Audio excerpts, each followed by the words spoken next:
Hey guys, it's Finn from Bag Riders. I'm the social media content manager here, and a question that I get asked a whole lot is all around water traps. How to drain them and when to drain them. Now, if you have one of these old airlift auto drain systems, I want you to take this with me right now and just throw it out. That sounded a little expensive. Get yourself an SMC Water Trap. Now, how to drain these is super simple. There's a small nozzle on the bottom of the water trap, and we're just gonna give it a quick press here, and it's gonna drain the condensation out of the system. You really only need to hold this for as long as water keeps coming out. Now, how often do you need to drain this?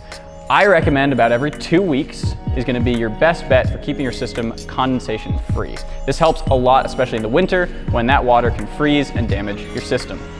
Now that we've covered water traps, for all your air suspension needs, head over to bagriders.com, your one-stop drop shop. Hi guys, I'm Paul. Welcome back to the Bag Riders YouTube channel. Wait, what's this series called? Tech tips? Water trap? Your water trap? Water trap. No, water traps. Your water trap.